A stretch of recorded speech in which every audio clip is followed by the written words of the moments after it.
Y pudimos ver mandamiento tras mandamiento que la ley en realidad expone nuestra incapacidad de cumplirla. Ciertamente el mandamiento fue dado por Dios para que lo cumpliésemos. El tema es que cuando hablamos de la gracia, los teólogos y todas esas corrientes doctrinales que no aceptan la gracia como tal, critican y juzgan y dicen que la enseñanza de la gracia minimiza la ley o menosprecia la ley. De hecho, cuando decimos no estamos más bajo la ley sino la gracia, bajo la gracia, algunos piensan que ya no tenemos ninguna relación con la ley. A eso le llaman antinomianistas. Es decir, una corriente doctrinal que cree que la ley ya no sirve para nada. Pero eso no es verdad. Cuando predicamos la gracia, cuando enseñamos la gracia, en realidad, hermanos, estamos llevando la ley al nivel que Dios le da. A ese nivel de excelencia, no se menosprecia. El no estar bajo la ley, hermanos, no significa que no recibimos nada de la ley. Significa solamente que no lo recibimos conforme a la ley. Y les voy a explicar de qué se trata esto que parece un juego de palabras. La ley, hermanos, es verdaderamente gloriosa. Es la ley de Dios. Y si vamos en nuestras Biblias al Salmo 19, el verso 7, vea esta descripción tan gloriosa que dice el salmista: la ley de Jehová es perfecta, que convierte el alma. El testimonio de Jehová es fiel, que hace sabio al sencillo. Los mandamientos de Jehová son rectos, que alegran el corazón. El precepto de Jehová es puro, que alumbra los ojos. El temor de Jehová es limpio, que permanece para siempre. Los juicios de Jehová son verdad, todos justos. Deseables son más que el oro, y más que mucho oro afinado, y dulces más que miel, y que la que destila del panal. Tu siervo es además amonestado con ellos, y en guardarlos hay grande galardón. Esta es la gloria de la ley. La gloria que, así como exhibe, hermanos, nuestra incapacidad de cumplirla, también, hermanos, nos expone a una gran bendición. Dice, tu siervo es bendecido, y cuando los guarda hay un grande galardón. Pero cuando habla de la perfección de la ley, dice que convierte el alma. No que nos hace perfectos la ley, sino que convierte el alma. ¿Cuál era el final de cada mensaje de esta serie sobre los mandamientos? Simple y sencillamente, yo no puedo, pero Jesús sí. Yo no puedo, por más que intente, por más que me esfuerce, no puedo. Pero Jesús los cumplió por mí. Y entonces viene la conversión. Entonces empiezo a disfrutar, hermanos, los beneficios del nuevo pacto. Entiendo ahora el significado de ya no estoy más bajo la ley, sino bajo la gracia. Porque la ley demandaba de mí una obediencia, o demanda de mí una obediencia perfecta, lo cual me es imposible. Pero no estoy más bajo la ley, sino bajo la gracia. Y la gracia no es por obra, la gracia es por fe. El apóstol Pablo dice en la carta a los Efesios, en el capítulo 2, porque por gracia sois salvos.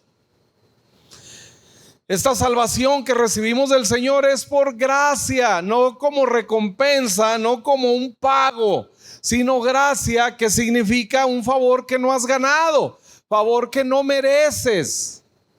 Es por gracia, no te lo mereces, pero te lo doy por medio de la fe, no por medio de las obras.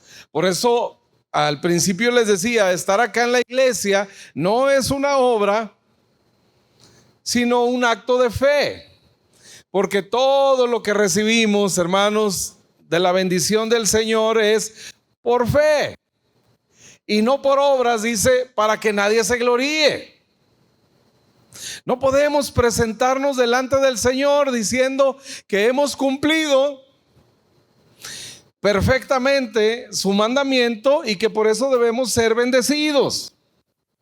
De hecho, dice que la ley fue dada para que delante de Dios toda boca se cierre. Ninguno podemos llegar y presumir que la hemos cumplido. Eso es exaltar la ley al nivel que Dios le da. La ley que dice, además, hermanos, hace abundar el pecado. Y usted dirá, pero ¿cómo si acá dice el salmista que la ley de Jehová convierte el alma? Cuando el apóstol Pablo en Romanos dice que la ley fue dada para que abundase el pecado, ¿será que está hablando de dos leyes diferentes? ¿O por qué hay una aparente contradicción? Si acá dice la ley de Jehová convierte el alma y acá dice la ley fue dada para que abunde el pecado. Parece una contradicción, pero en realidad se complementa un pasaje con otro. La ley fue dada para que abundase el pecado, para que yo sepa que he pecado y para que convierta mi alma.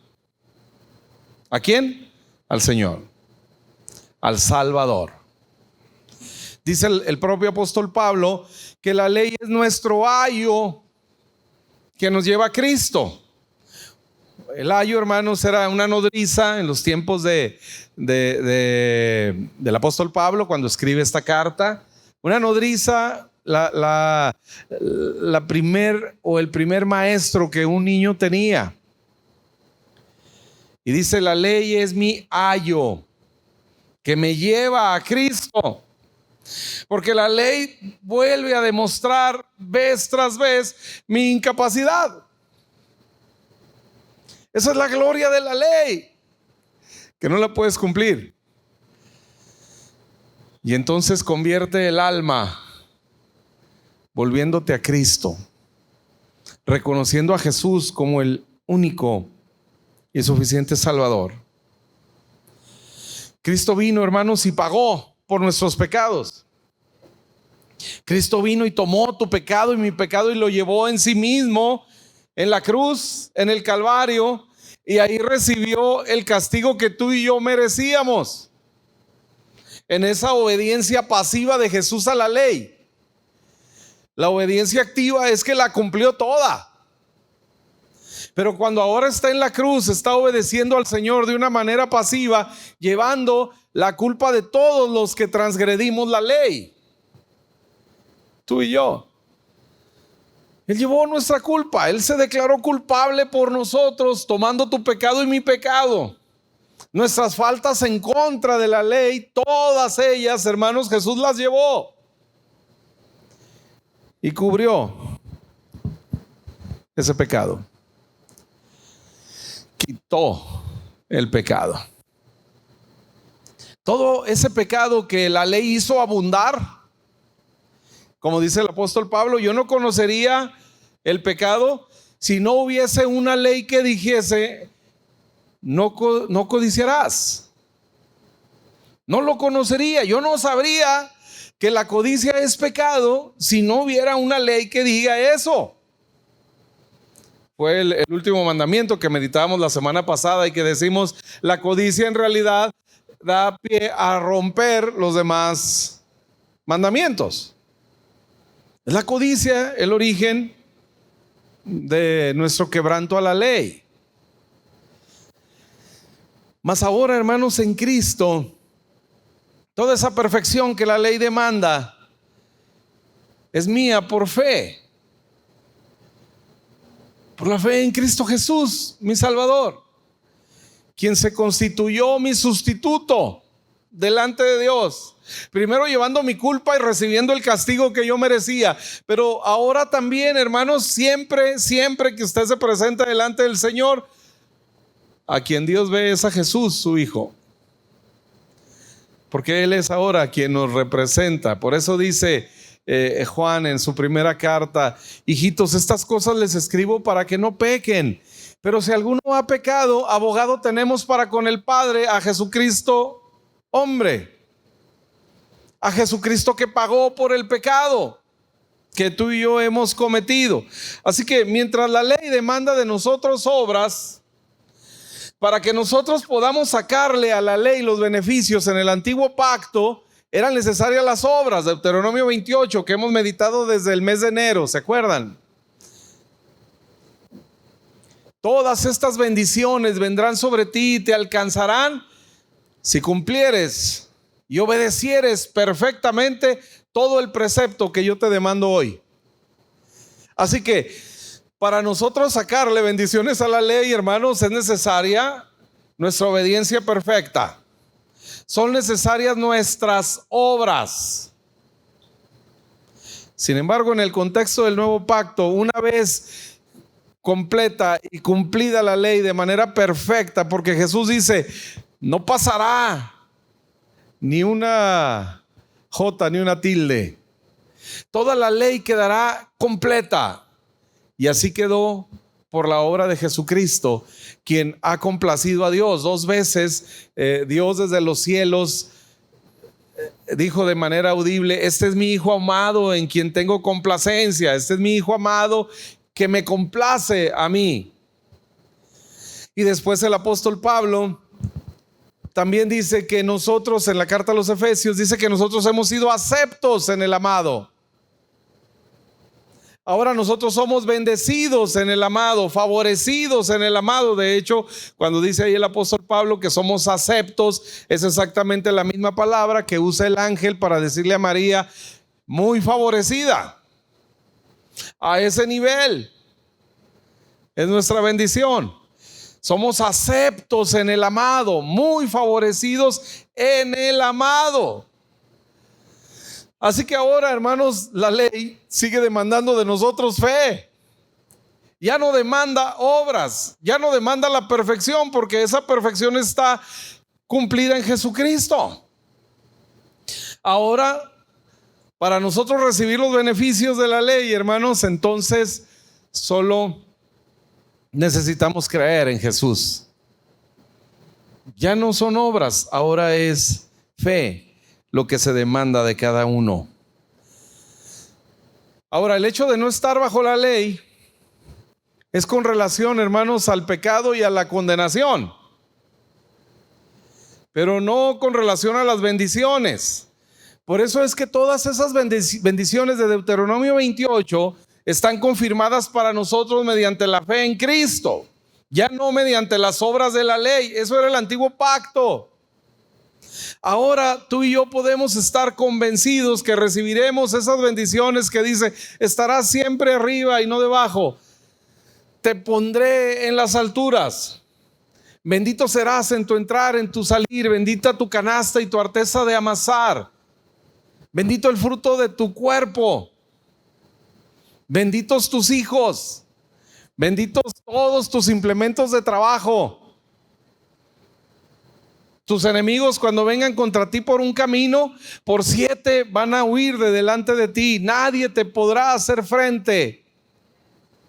Y todas esas promesas, hermanos, que según la ley el pueblo de Israel podía obtener mediante su obediencia, ahora nosotros las podemos recibir en el contexto del nuevo pacto, en la sangre de Jesús, por medio de la fe.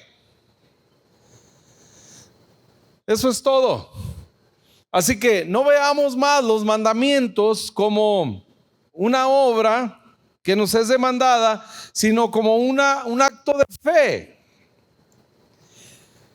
Dice Gálatas capítulo 3, el verso 13: Cristo nos redimió de la maldición de la ley, hecho por nosotros maldición, porque escrito está: maldito todo el que es colgado en un madero, para que en Cristo Jesús la bendición de Abraham alcanzase a los gentiles, a fin de que por la fe recibiésemos la promesa del Espíritu.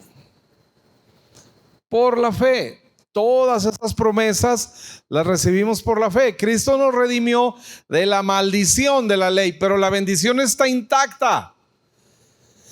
No quitó la bendición de la ley. Algunos dicen, bueno, es que esas promesas pues son para el pueblo de Israel. Son promesas del antiguo pacto. Esa es la idea de muchos maestros de la Biblia, ¿sí? Que todas esas bendiciones pues ya no nos tocan a nosotros, que a nosotros nos tocan las bendiciones del Nuevo Testamento, lo cual no es verdad. Cristo nos redime de la maldición que provoca nuestro incumplimiento a la ley. Ahora nosotros no estamos más bajo maldición porque estamos en Cristo. Por medio de la fe recibimos los beneficios, todas esas promesas de Deuteronomio 28, apropiéselas. Son para nosotros en Cristo Jesús. Dice el apóstol Pablo en la primera carta a los Corintios que todas las promesas de nuestro Dios son en Cristo Jesús, sí y amén. Lo cantábamos al principio, ¿se acuerdan? Todas las promesas del Señor son sí y amén. Es decir, están confirmadas para nosotros en Cristo.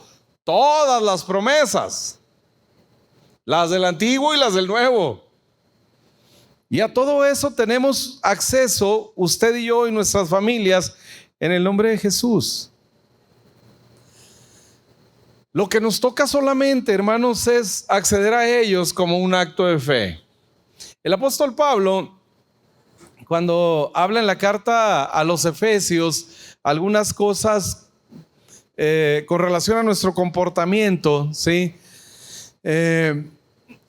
Y introduce un mandamiento para los hijos. Honra a tu padre y a tu madre, dice, para que te vaya bien. Pareciera que el apóstol Pablo está reintroduciendo el mandamiento, pero lo que en realidad está aclarando es que la bendición de ese mandamiento es para nosotros. Y que solo requiere de nosotros fe, no perfección. Honra a tu padre y a tu madre. Así que cualquier cosa que hagamos, hermanos, dice, háganlo como para el Señor. Todo lo que hagáis, sea de palabra, sea de hecho, todo lo que hagas, hazlo como para el Señor. Hazlo como un acto de fe. Eso es lo que en realidad Pablo nos está diciendo en la carta a los Efesios al introducir el mandamiento.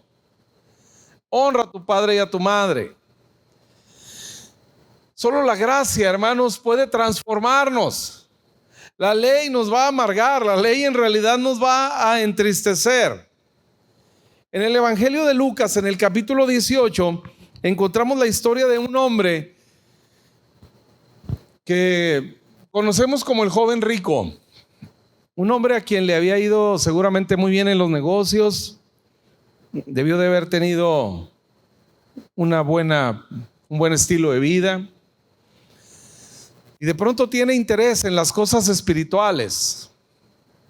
Se empieza a inquietar sobre la vida eterna y escucha que Jesús es un maestro, porque así va delante de Jesús y le dice: Maestro bueno, ¿qué haré para heredar la vida eterna?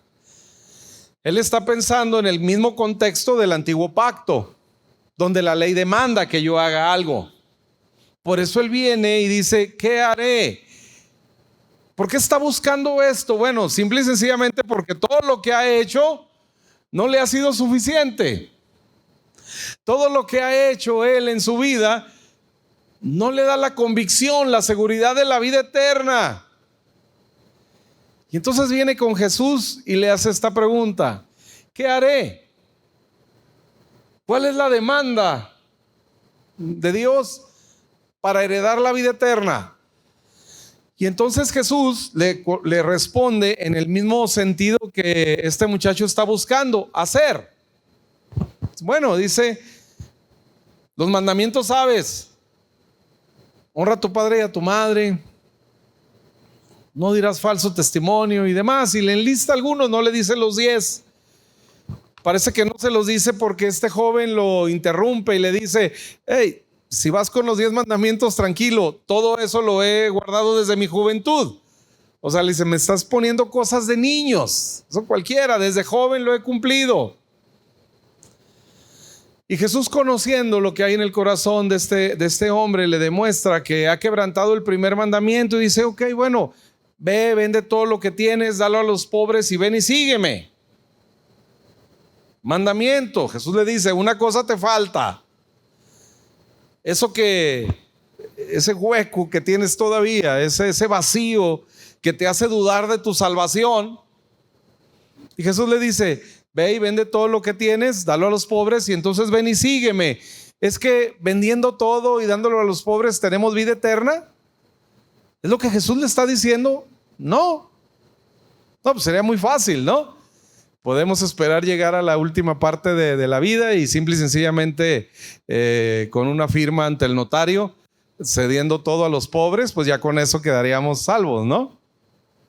Mientras lo disfruto aquí y Señor, cumplí, dejé todo lo que tenía a los pobres. Pero no es eso lo que Jesús le está diciendo. Jesús está revelando la incapacidad de este joven a cumplir la ley. Eso de lo cual él presumía, todo eso lo he guardado desde mi juventud, Jesús le revela que es mentira. Y entonces dice el verso 23, oyendo esto, se puso muy triste porque era muy rico. Entonces ahí Dios le revela que tiene un Dios por encima de Dios y se llamaba su riqueza. Ese es mi Dios. Al ver Jesús, dice que se había entristecido mucho, dijo: cuán difícilmente entrarán en el reino de Dios los que tienen riquezas. Sí, los que dependen de sus riquezas, los que tienen su fe en sus obras. Este hombre quería hacer cosas para ganar la vida eterna. La ley demanda, pero demanda perfección, obediencia absoluta, completa. Y ahí fue donde falló este joven, como fallamos todos. Porque podemos cumplir, hermanos, el 90, el 99% de cada mandamiento y fallar apenas en una cosita, eso nos hace culpable. Porque sí, Señor, pues sí, amo a todos, pero aquí no, ¿verdad? Cualquier cosita que falle nos hace culpables de quebrantar el mandamiento. Capítulo 19, encontramos la historia de otro hombre, un hombre bajo de estatura llamado Zaqueo, que se sabía pecador y que cuando oyó que Jesús venía rumbo a su casa o camino de su casa, él se adelantó de la comitiva con Jesús para subirse a un árbol y desde ahí alcanzar a verlo. Y solo bastó, hermanos, que Jesús se pusiera frente a él y le dijera: baja pronto, porque hoy necesito estar en tu casa. Y dice el verso 6, entonces él descendió a prisa y le recibió gozoso.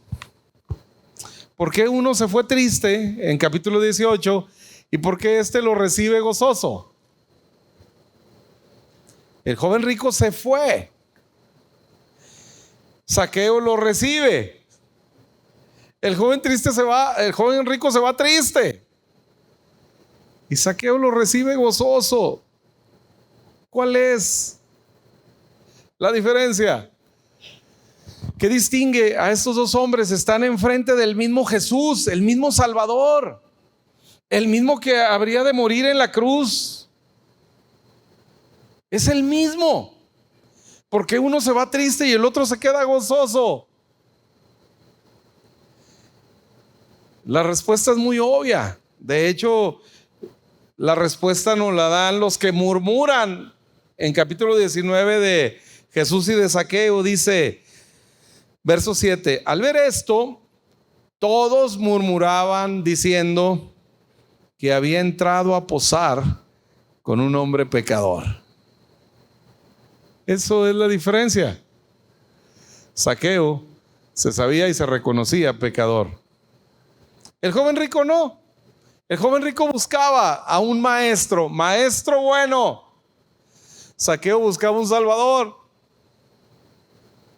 Y por supuesto que Jesús es maestro. Dice, ustedes me llamáis maestro y lo dicen bien porque lo soy. Pero no vine como maestro, vine acá como salvador. Así que siempre que busquemos a Jesús como maestro, hermanos, pues no nos va a ir muy bien. Porque Jesús nos va a explicar claramente el significado de la ley. Y entonces nos vamos a ir tristes, porque no hemos cumplido. Pero cuando venimos con Jesús, tal cual somos, y lo reconocemos no como un maestro, sino como un salvador, entonces, hermanos, hay gozo en el corazón de un hombre y una mujer que puede venir y encontrarse con su Salvador. Entonces Zaqueo, puesto en pie, dijo al Señor, he aquí, Señor, la mitad de mis bienes doy a los pobres. Y bueno, usted dirá, bueno, Zaqueo dio la mitad. Jesús le pidió al otro todo, ¿verdad? Pero es que Zaqueo sabía algo más que Jesús también sabía. Zaqueo sabía que había robado. Así que dice, y si en algo he defraudado a alguno, se lo devuelvo cuadruplicado. Solo la gracia transforma. A Zaqueo, hermanos, no hay el mandamiento. No hay ni siquiera un reclamo. Zaqueo, perverso, qué vida tan fea has llevado. Jesús está en su casa, en la casa de un pecador. Y todos murmuraban y decían, ese hombre es un pecador. Ha entrado a morar en la casa de un pecador. Eso es, hermanos. Eso es el evangelio. Jesús que ha venido a morar con un pecador. Que dice, le urgía. Dice, yo necesito estar en tu casa. El necesitado evidentemente era Zaqueo, pero el evangelio dice que es Jesús quien dice tener la necesidad. Hace algunas semanas hablábamos de la pasión del Cristo. Era su necesidad venir y salvarte. Y entonces viene y se encuentra con Zaqueo como se encuentra con nosotros. Y termina Jesús diciendo, hoy ha venido la salvación a esta casa por cuanto él también es hijo de Abraham. ¿Qué significa esto de ser hijo de Abraham? Usted dirá, bueno, pues que es judío. Estaba rodeado de judíos. Sí, ¿no? Era el pueblo judío. Eran los fariseos, eran todos los judíos alrededor los que estaban murmurando. Pero acá Jesús dice, este también es hijo de Abraham. ¿Por qué los otros no? ¿Por qué Zaqueo sí? Porque dice que los de la fe somos hijos de Abraham. Porque este hombre no estaba más descansando en sus obras. ¿Cuáles obras? Si sabía que todas eran malas. Los que murmuran ahí en la historia, hermanos, nos dicen la clase de hombre que era Zaqueo. Un hombre pecador, y Zaqueo no lo niega. Zaqueo no se defiende con relación a eso. Simple y sencillamente disfruta de la presencia del Salvador, hermanos, y tal vez sin mediar palabras porque no aparecen registradas. El simple hecho de ver en los ojos de Jesús el amor y el perdón reflejado, eso bastó para que Zaqueo se sintiera cómodo con su Salvador, para que Zaqueo se sintiese gozoso. Yo estoy seguro, hermanos, que a ninguno de nosotros nos gusta que se sepan nuestros pecados, nuestras fallas, nuestras travesuras. De niños queríamos que no se den cuenta, ¿verdad? Pero siempre todas esas cosas, hermanos, que usted y yo hacemos, pensamos, lo que sea, qué vergüenza que se sepan, pero no delante del Salvador, no delante de Jesús. Delante de Jesús podemos ser genuinos, y cuanto más genuinos seamos con Él, entonces, hermanos, la gracia nos transformará. Lo que por medio de la ley no logramos. Por eso les insistía durante toda la serie que terminamos, pudiéramos terminar cada uno de los mensajes lanzando un desafío a no mentir, a no robar, a no adulterar, a no codiciar, a honrar a padre y madre, a todo aquello. Todos esos mensajes podían terminar con un excelente desafío, y todos ustedes y yo hubiésemos salido, hermanos, súper emocionados, ¿no? Y la carne activa, decir, sí, yo ahora sí voy a cumplir, Señor, te prometo que ahora sí, ya entendí lo que significa no matar, ya entendí lo que significa no robar, ahora sí, te prometo que lo voy a cumplir. Y hermanos, 10 semanas después tendríamos que estar aquí otra vez reconociendo, Señor, otra vez fallé, Señor, otra vez no lo cumplí. Así que las obras mediante la ley no transforman a nadie. Al contrario, entristecen y amargan, porque fracasamos. Podemos llegar a experimentar la amargura de Pablo en Romanos 7. Miserable de mí, ¿quién me librará de este cuerpo de muerte? Acaba de predicar, acabo de escuchar este mensaje, acabo de leer en tu palabra, Señor, me acabo de comprometer a hacerlo y apenas salí y caí, justo en lo que acabo de prometer no volver a hacer. Y eso termina frustrando. Por eso el Pablo que encontramos en Romanos 7 es un hombre triste, es un hombre frustrado que llega a reconocerse a sí mismo como un miserable, porque dice, es que el bien que quiero hacer no puedo. Y no solo eso, bien me fuera si quedara neutral, ¿no? Dice, pero no solo no hago el bien que sí quiero, sino el mal que no quiero. Eso es lo que termino haciendo, y Pablo no lo entiende. ¿Por qué? Porque en todo capítulo 7, Pablo está como el joven rico. ¿Qué haré? Si usted lee esa porción del capítulo 7, se va a dar cuenta de que Pablo habla de él. En mí, en mi carne, yo. Está enfocado en él. La ley pone su enfoque en cada uno de nosotros, en la demanda, en el cumplimiento, en el comportamiento. Al final Pablo descansa diciendo, gracias sean dadas a Dios por Jesucristo. ¿Qué está diciendo Pablo? Que el que nos libra del cuerpo de muerte es Jesucristo. Es Él. Y cuando disfrutamos la gracia, hermanos, entonces podemos experimentar las bendiciones de la transformación genuina, real. Porque dice, no matarás. Eso es lo que dice la ley. Pero la gracia provoca no solo no matar, sino amar a nuestro enemigo.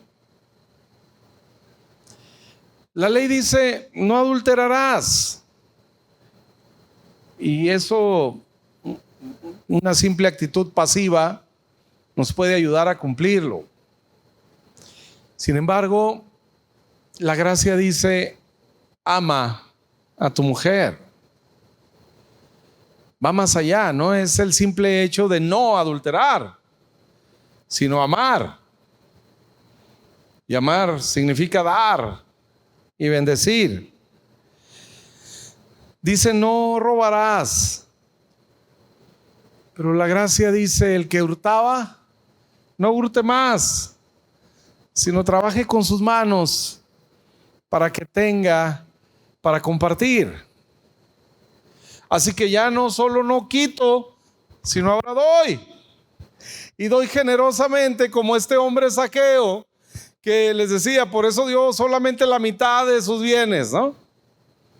Porque con lo demás dice, bueno, voy a pagar lo que debo.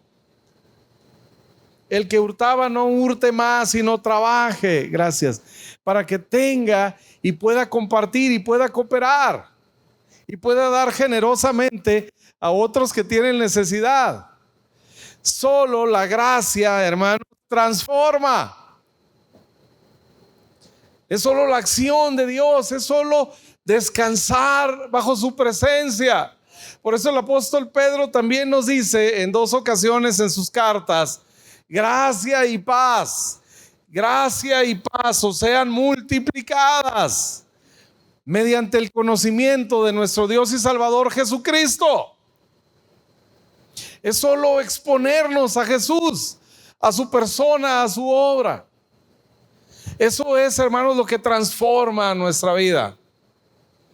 Eso es lo que renueva en nosotros ese espíritu recto que el salmista pedía.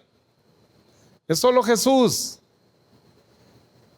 Podemos perdonar porque Cristo nos perdonó. Podemos amar porque Dios nos amó, dice Juan. Podemos bendecir porque somos bendecidos. Porque verdaderamente, hermanos, solamente una persona que se sabe amado, aceptado, perdonado, es el que puede amar, perdonar y aceptar.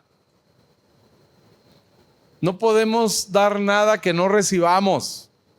No podemos dar amor si no lo recibimos. De hecho, hasta los psicólogos lo dicen, ¿no? Cuando ven a un niño así medio, o un jovencito así medio rebeldón, no, pues es que le faltó amor, ¿no? No tiene amor para dar porque no recibió. No puede ser expresivo porque sus padres no fueron expresivos con él. No podemos dar nada que no recibamos. Por eso la Escritura termina diciendo, es de gracia. De gracia recibes, da de gracia. No hay otra manera, hermano. No tenemos otra manera verdaderamente de dar si no recibimos. Y la bendición que tenemos es que en el Señor recibimos generosamente. De gracia hemos recibido, demos de gracia. Vivamos por fe, no por obras.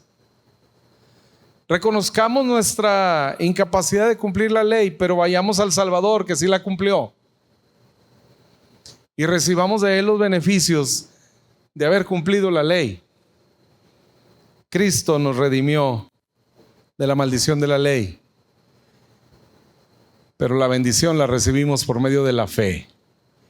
Así que incline su rostro, cierre sus ojos por favor un momento y nos presentamos delante del Señor.